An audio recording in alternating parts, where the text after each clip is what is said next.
Hey, it's Jennifer. Today I want to talk to you about why I love mid-back mobility and how it can improve everything from overhead positioning to squats to running and even just like how anxious you're feeling.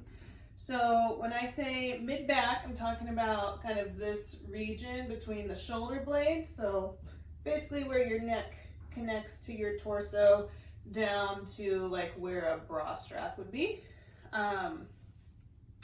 So that's called the thoracic region, and it's important for the three scenarios I just talked about, for example, because let's say you're going overhead, your shoulders themselves to get, as high as you can get them, they get to about here pretty well, and then really you need a little bit of extension in that mid-back to get all the way overhead comfortably. Let's say you're doing squats and you're kind of tight and rounded in this mid-back area. Imagine you've got a weight in the front, so like a goblet squat or a front squat. As you go down into your squat, instead of that mid-back extending and keeping yourself nice and upright, everything's going to kind of dump forward this way, and that's really hard to stand up from a squat when you're coming from here versus if the weight's up and down a little bit more. That goes for a back squat too. If you can't keep that chest upright and things are dumping down this way, that's going to be a lot harder to stand up. For running, right, as you're running, you need a little bit of rotation in your torso that sort of counteracts the legs, and if that's locked up, that's not going to feel as nice on top with your run. You're not going to be as efficient as you want to be.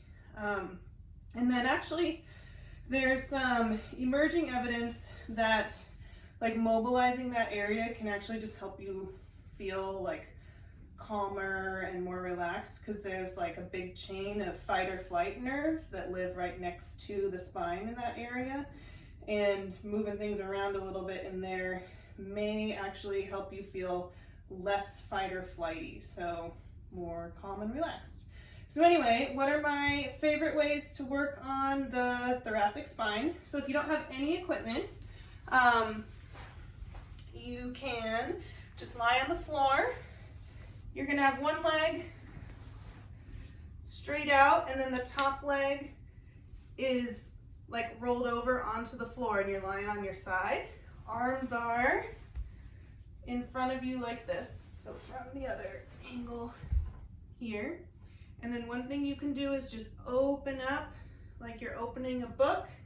Keep this knee on the ground. Get as far as you can over to the other side of the floor with the back of your arm.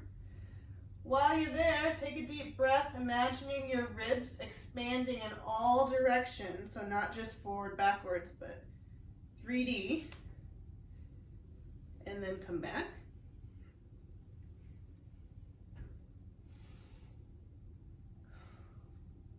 So that's one. Another one you can do in this position is take this arm, let's get down so you can see, and sweep it in a circle around.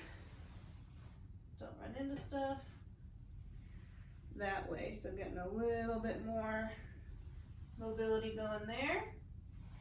Come back the other way. Or